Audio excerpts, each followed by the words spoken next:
Om Shri Sai Vatavriksha Pratisthapakaya Namaha. Sai Ram from Prashanti Nilayam and welcome to this second episode of Prashanti Chronicles. I am at a place which is called the Tapovanam of Prashanti Nilayam, the arena of peace and penance. So how did it get its name, Tapovanam? The story goes back to 1959. So Bhagwan was on the sands of river Chitravati one evening, and it was the month of April, and Bhagwan, as he was narrating the stories of gods and goddesses, Swami started talking about the Buddha and the Bodhi tree and how spiritual seekers and enlightened masters look for energized areas, they look for favorable spots to do their sadhana. And even as Bhagwan was narrating this, Swami took the sand in front of him and he created a mound out of it, and then he leveled that sand. And as everyone was wondering what is going to happen, Swami used his finger and started drawing something. So the divine artwork began, and all these people, they were familiar with this scene because they have seen any number of spellbinding things on the sands of Chitravati. One day, Swami would create hot laddus. Another day, it would be Mysore pak dripping with ghee. The third day, it would be bewitching statue of Rama, Lakshmana, Sita. The fourth day, it would be a spectacular image of Mahavishnu and Lakshmi. So every evening, they were familiar with these thrilling manifestations that Bhagwan used to do on the sands of this holy river Chitravati. And that day, when the divine sketching started, everyone was wondering what is in store for us today. And even as Bhagwan was looking at their expectant, eager eyes, Swami swiftly dug his hands into that plateau of sand, and out came not a sweet, not a statue, it was a dashing, dazzling plate of copper, a rectangular mystery, a rectangular object, thick, shining, 10 inches by 15 inches. And there were mystical inscriptions. It was all cryptic. There were symbols which were all enigmatic. Nobody understood what was written there. There were some in languages they could probably understand a little. Some of the alphabets they could recognize. Some they had no idea. And everyone was wondering, what is this, Swami? What is this out of the world that you have manifested today? What is this plate of copper? And then, as everyone was waiting for Bhagwan to reveal, Swami started narrating the significance of that plate of copper that was to become one of the mainstay of this Tapovanam. So everyone was waiting for Bhagwan to reveal, and Swami then explained that this copper plate is a shasan.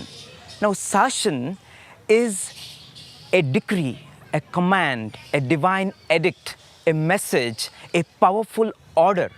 And Swami said such shasanas are placed under trees where sadhakas do penance because it helps in concentration of mind. It helps to subdue one's senses. And then Bhagwan announced that he was going to install that sasana which came out of his hands from the holy sands of Chitravati in the Tapovana of Prashanti Nilayam. And 2 months down the line, on June 29th, 1959, at this very spot, Bhagwan had that mysterious copper plate placed under this banyan tree. And now came a declaration and a pronouncement which left everyone zapped. That was the potency that Swami revealed of what he has invested here. Swami said this copper plate in times to come will draw yogis and spiritual aspirants who have achieved a certain level in their spiritual attainment to Prashanti Nilayam. The mysterious force that is working here will pull people from all over the globe who are sincere spiritual seekers to experience the bliss of Prashanti. Once they come here, they will find their hearts becoming a tapovana, an abode of peace and tranquility.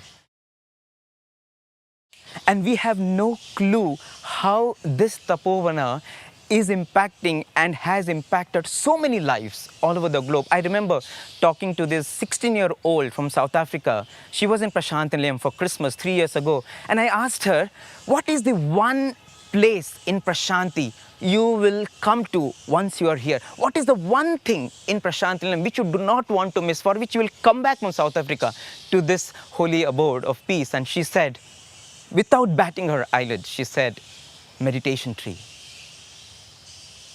All you have to do is just be here for 5 minutes and you will know how your monkey mind loses its monkeyness and becomes like Hanuman. It develops that heaviness of concentration. It becomes redolent with silence. In fact, it is said Lord Vishnu, when Pralaya happens, reclines on the Vatapatra, on the banyan leaf.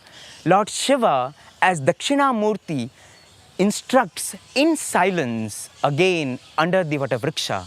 And our Bhagwan also is adored as Vatapatra Sai. Vatapatra Shayana Sai Narayana Neelamegha Shama Krishna Gopala Krishna Manusha Veshadhari Satyanarayana Partipuri Nayaka Sai Narayana. So next time you're in Prashanti Nilayam, if you want to experience, at least get a glimpse of the peace, of the tranquility, of that Prashanti that sages and seers feel in their hearts, all you have to do is drop everything in your room, keep your iPhones, iPads, your gadgets in your room, come here and concentrate on the big I.